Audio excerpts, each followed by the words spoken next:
Hello! Today I am going to give you a little lesson about pricing. But first, let's get to the shipping.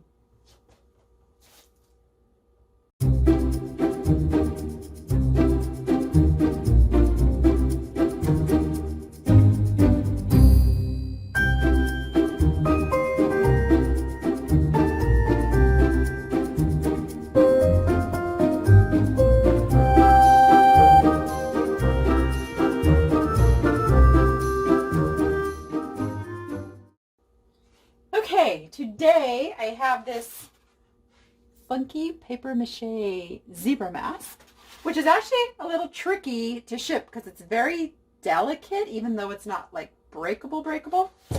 I have a necklace and I have a figurine. Oh, who's got kind of some of that like texture stuff on, so she's a little on the fragile side. But I also, as I'm shipping today, I want to talk to you, all three of these things I used pricing strategies that I want you to know about. Let me start with the necklace. So this necklace, it's what's called dichroic glass beads. See if you can see that. They're really pretty. Glass beads, super pretty. So now I have a spreadsheet that I keep for my personal use that tells me what I paid for something. And also I put on there, after I've done, whatever research I'm going to do, I put on there what I expect to get for the item. And on this particular spreadsheet, I put that I expected to get 20 bucks for this necklace. Paid 5, okay? I have these little boxes that are just in my stash that I'm using here. So I knew what my margin was on this, and 20 was my target. Now,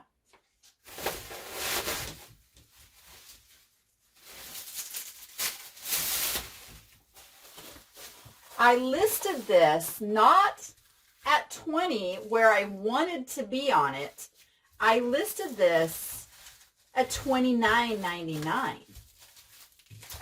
There's two different scenarios that could have happened here.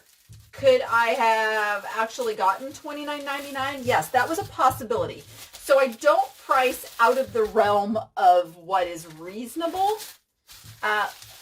If you've ever heard me talk before, you know that when I do my research, I sort by highest first, and then I place my items in that top 10 percentile of the pricing. Now, I don't want to be like the highest priced. I mean, unless I'm the only one who has it, then obviously I'm going to be the highest. I don't strive to have the highest priced item out there. I strive to be in the top 10 percentile and offer best offer.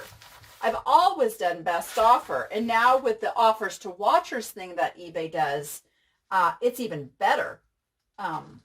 So I listed this at $29.99, knowing that that was a possibility, and I would be really happy with that, but that more realistically, it was going to go in the $20 range. And that item got a watcher. I sent the offer to the watcher for $19.99, and they snapped it up. So that's how the psychology of that works. The person who's watching it has interest. You get to work on that interest and that impulse by offering them a price that just seems too good to be true. No, it's not too good to be true. That seems too good to pass up. There, that's what I want to say. And then they snap it up, and that happens over and over and over again. The same thing happened with this angel. So this is, what is this? This is a Walnut Ridge Collectibles. Now this came in a lot of auction stuff, and I thought, obviously I did not buy the lot for this angel.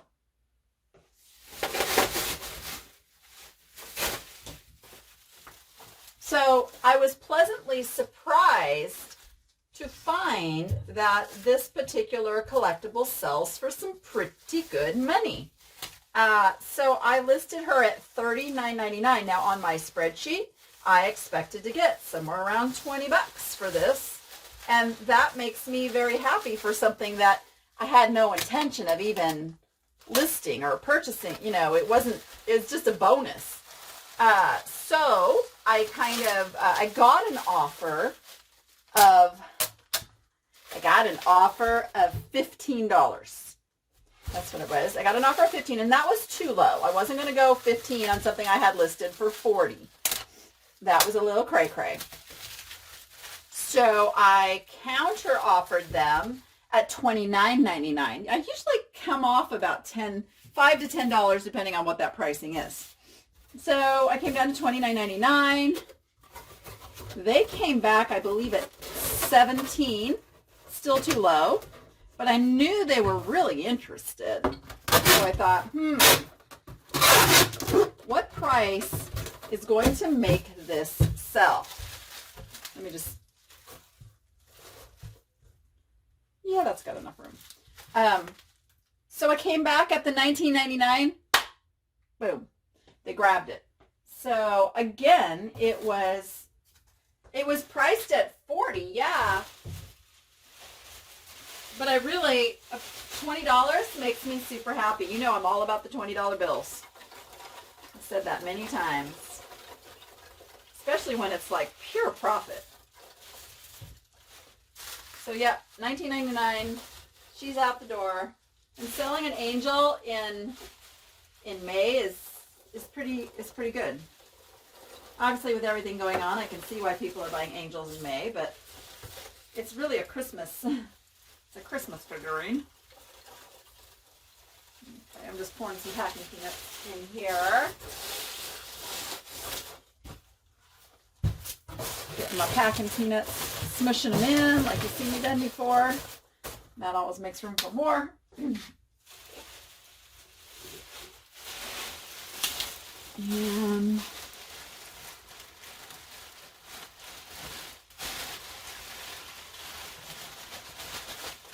I'm going to have packing peanuts everywhere. I'm down to that point where they're just a little bit left in this bag. I probably should just get my other bag opened up.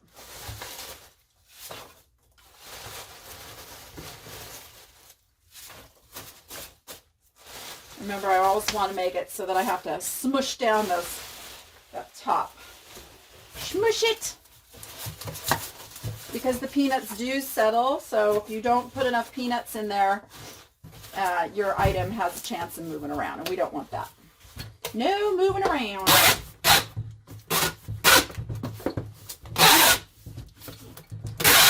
All right. Boom.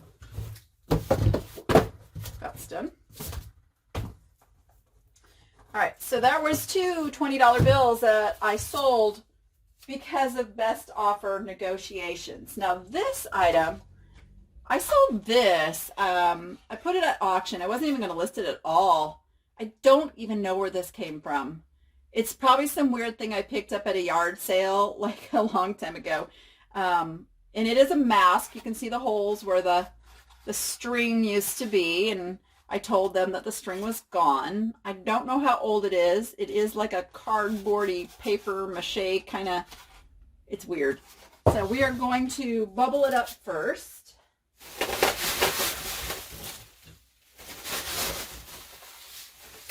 Now this item I listed at auction, and this is another strategy of mine.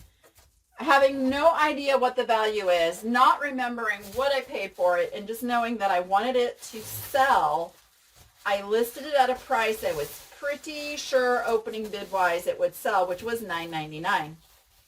Now, was I hoping for more? Of course I was. But sometimes you just don't get the more, but you get the sale. So I am quite happy that this is going out the door for 10 bucks. I don't have to worry about storing it, as it is an odd piece to store.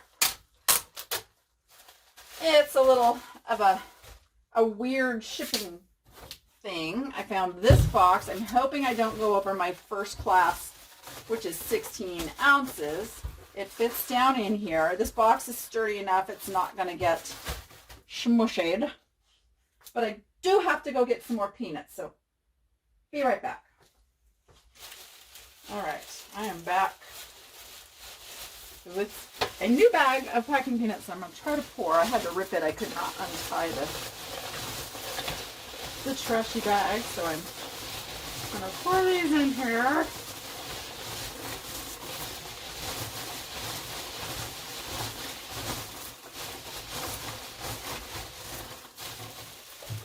All right.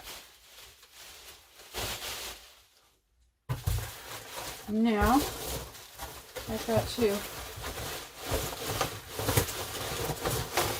smushy this down in here without breaking it. All right. All right. Yeah. Now I gotta put some more in.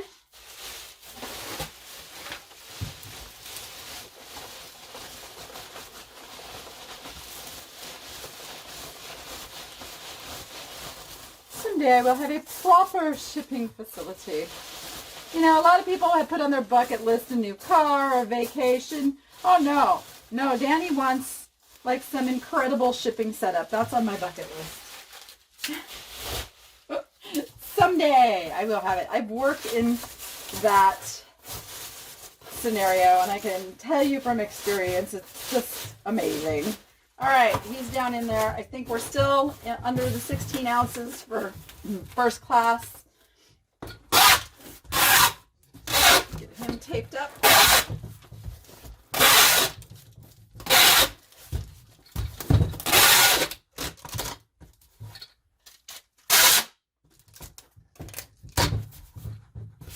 Yeah, just for giggles. I'll go once around this way. All right. And that, oh yeah, that's really lightweight. And that's our shipping. And I hope you've learned a little bit about pricing strategy. Don't be afraid. If you know your margins, which is important, know your numbers. And depending how long you've had the item, how motivated you are to sell, come down to that price that is just too good to pass up. That's going to get you the sale. Start things on auction as low as you can do without feeling horrible about it, and let stuff go. That way it brings people to your store if you have one, or they just select that see other items thing, especially auction people. They want to see what else you have, and get those sales flowing. Now with that, go be profitable and make it fun. And we will see you on the next one. Bye.